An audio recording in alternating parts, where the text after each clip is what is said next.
difficult, and you're right, Brian, and Brian and I have had conversations about this very often.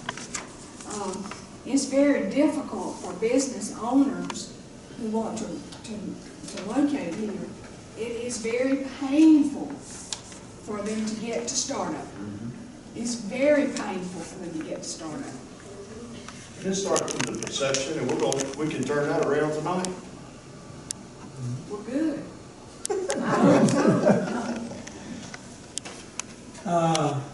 Any other comments? We're getting close to the bewitching hour, and I know the commissioners, like to have a little bit break before they go into the next session and get everything up. And let me, go ahead, sir. Not to beat a dead horse, but I think the concept of benchmark being some type of measurement, some type of measurable objectives that, you value what you measure and you measure what you value. So just something that's somewhat defined by measurement that tells us if we're on track or not on track. Like your graduation rate, or something along those lines. I think that's what Mr. Moore said. Okay. All right, thank you. John, did you want to discuss your work? Maybe. I can have maybe 5 minutes. 5 minutes. We also have, in our earlier meetings, we had comments about we need some more specificity. We need some more detail. The devil is in the detail. Oops, did it happen? And am I going to get the camera? No. I'm trying. I don't know. It looks expensive. You got And so John's been working on some maps, and it's and Allison, it's on that PowerPoint. I just can't remember what. Yeah. What I'm trying to do is take the comments, some of the things we've heard. If you take that corner here, and this may look complicated. I'm going to try and make it simple, and I'm going to have to try to bore you to death because not everybody's into maps. But when I look at a thick document, first thing I do is look at the table of contents and I look at the pictures. And I thought, that's a picture, so what does that say? What does that mean to me? And there are several maps in the previous document, and we're going to have several maps in the future document. And we're talking about within the document itself getting more detail. Definition of what rural is, definition of some of the activities we have going on to the community. The next question is back in the back of the room, where do you put this? How do you make that decision? And I think the maps are a powerful tool to do that. But in order to do that, you have to understand the map and the data and information that's gleaned from that data on those maps. So if you look on either on the PowerPoint here on the left, I've taken, for example, population. Where does population come from? Mostly from the census Bureau. And we have 2010 census. Now, if you look at the first one in the upper corner, the census is broken down into a scale. The first level is called a tract. And there's population. Does anybody here else know what I'm talking about when I say tracts and blocks and block groups? I've got 2 hands. 3, 4. Some of us know it and some of us don't. Because when we look at a map, well, it's got to be right. But what went into it? The next level is a block group. And there's more information in that. Same data, but it's like you're going to the eye doctor. I've been doing that a lot lately. Is this lens better or is this lens better? Is this better or is that better? What we're doing is putting a lens on to get to the best resolution. If you're a hunter, you're looking for the best set of maybe binoculars. Do I want something that's 15 power with a field of view this narrow? The last one is a census block. Now I noticed in some of the other maps, if you look at the bottom here, population per square mile based on census block data. I look at this, but I'm not sure what the block data, because here's block group and the block data. So what does this map actually show me? I'm not sure. So when we look at these, I'm asking, as we're going over the written documents, let's ask some questions. And what I did was maybe to help us to ask those questions is, let's take, for example, we go all the way down to the blocks, which is the finest resolution. And if we took the 2010 data and went over to the next and went to the counts, I didn't use this because what I found was in our information, we had it at the block group.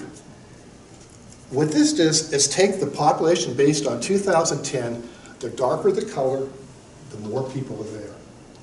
It gives you an idea of where the concentration of the population, now the question is how much of the population. If you get close enough to this map, you'll actually see numbers. So the numbers, and again, this is just an example.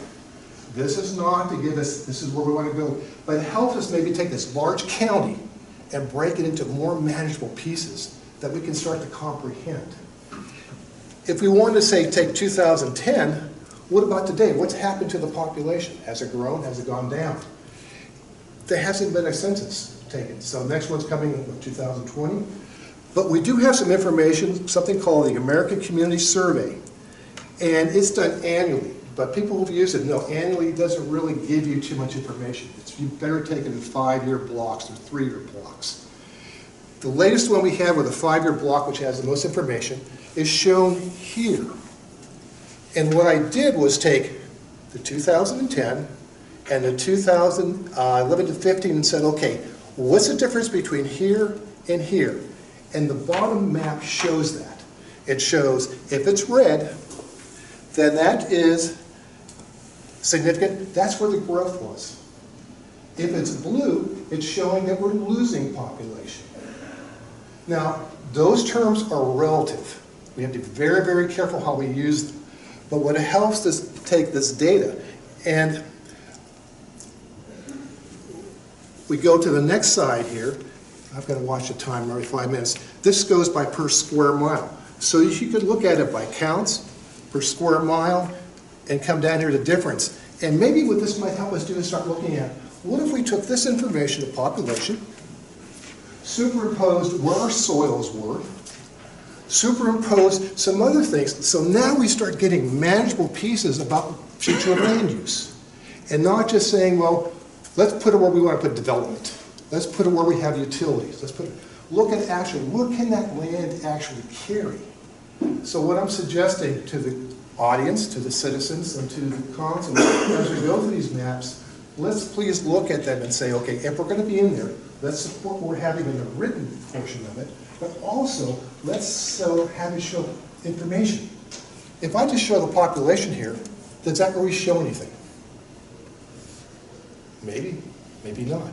For economic development, you can start doing something called cluster analysis and start looking at, are you going to talk anything about that, Colin? Nah, that's getting into the weeds. But there are things you can do to look at where things are going and help making planning decisions. So that was my 2 cents. I played around a little bit. I looked at some of the maps and said, well, they're pretty maps, but did they really show anything? And we know today everything's data-driven, right? It has to be data-driven.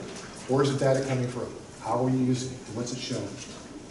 I want to thank the council and the folks here in the audience for their attention. But what does the gray area mean, if you don't mind? This gray area is just a blue, and what this is saying down here is it's, I didn't have my glasses Is it here. growing or changing or the same? The gray area here is moderate drop. It's showing like a minus 172, minus 97. So that's 172 people. Here, the blue area is showing minus 285. I have no idea what that means. But to me it says, maybe we should ask some questions. Was that because people from Fort Benning live there? Or something else? I mean, it starts to make us start looking at more specifics here. Over what period of time was that? This was between 2010 and 2016. And Brian, you probably have, because you have to do a gut check. That's changed significantly in just 3 years. And in 3 years, and that's the problem. We do the census every 10 years and look at this. Because I know, what if we put the Grove in? And you had the recession. We had the recession. Houses foreclosed. We had the recession. But what if we put the Grove in here? So how many, 2,000 units? What would that do as far as the density for future growth up here and show where the population is shifting? All I'm saying is there's some tools out there, there's some maps. When we go through this document in the actual text, but let's also look at the maps, make sure we support it, and the maps we have in there give us some information. And that's all I'm asking for the group here. So thank you for allowing me to do so, thank you for your Oh, thank you attention. so much. for I'll your leave this help. up. And I'll be around for a while for any other questions. All right, Thank you. and- Sorry to rush through this. And to finish up, y'all have your packet with policies we went through and the maps. And the maps have your soil map, it has your future development map from the old plan, it has your watershed areas, et cetera, et cetera. If y'all haven't done it, and I'm gonna, well, I'll leave that. Here's what, if you have the packet, you have the maps, but what we're gonna end up doing, and we'll do this at the next meeting, I wanna go through a cognitive mapping exercise. And as the young lady who's no longer here, she left, she was talking about that tunnel as being a special place. And what you do in a cognitive mapping exercise, you just go up on the map and you mark what's special to you. And I'll read directly. Cognitive map is a mental map, is a map drawn by a person to record geographically his or her memories, ideas, and perspectives of a particular place. Cognitive mapping is a planning tool also used to determine desired future development. Since cognitive maps are based on individual values, preferences, and opinions, there are no right or wrong answers. Cognitive maps are used to identify geographic areas of a community that people like, dislike, frequently visit, feel are important, travel through regularly, feel safe, and so on. You know, I could circle the entire city of Hamilton, Pine Mountain, Shiloh, and Waverly Hall. And here again, the instructions, using your knowledge to Harris County, think about those features and places that make a strong impression on you. Think about the natural and built environment in terms of places that have special value, landmarks. Here again, need Blue Springs. Edges, nodes, connections between land uses. You may express ideas that are positive or negative, attractive or unattractive. And you know, if you're going through Pine Mountain, this is really attractive, you know, you mark it. If you're going through and there's an old brownfield, an old industry that's no longer in use, and you know, if you go like, you know, I'd like for them to clean that, you could circle that as unattractive. And you don't have to, you just mark generally where it is on the map. And also, you know, as far as from the land use, draw on any of the maps where you think you would like things to go. You know, like where would you like to see more commercial? You have the future development map there. Where would you like to see more industrial? And you can just generalize it. Just circle it and label it. And then from all of that, we can compile all of that once we get it, and then start to go in and either solidifying the existing future development map or modifying the existing future development map. If you do it at home and you want to give it to them, the best route, if it would be all right, would be to bring it to Nancy. Like if you're at home and you do it, just drop it off at Nancy and I'll come get it. That is if you want to do it prior to our next meeting. If you have any questions, just call me, 706-256-2910, or Allison, same number, just ask for Allison. And if you do all that, if you're good students and you do it before class, then I can compile what I do get and bring it to the next meeting.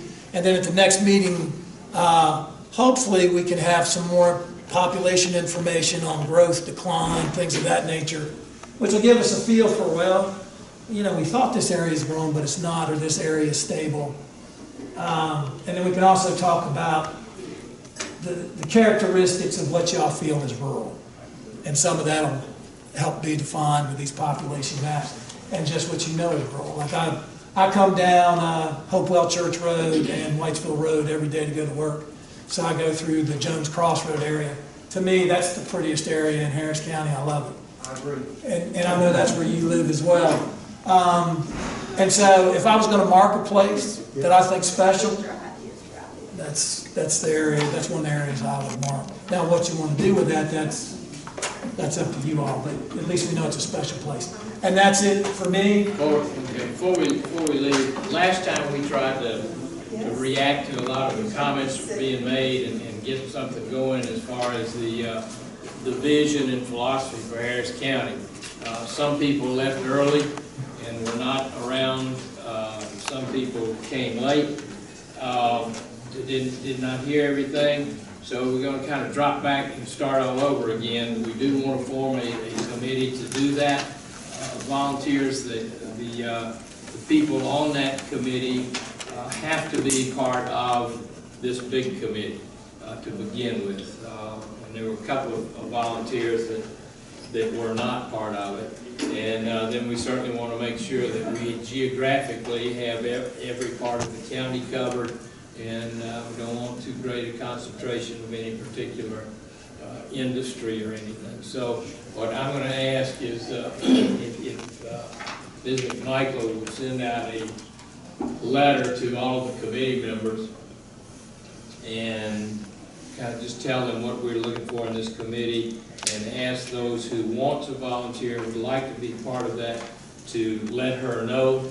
So, and then we will select 8 or 10 folks to be that core committee that can start talking about that. So that's what we're going to do on it, and I apologize for just trying to jump too soon. And if that's it, then we're through.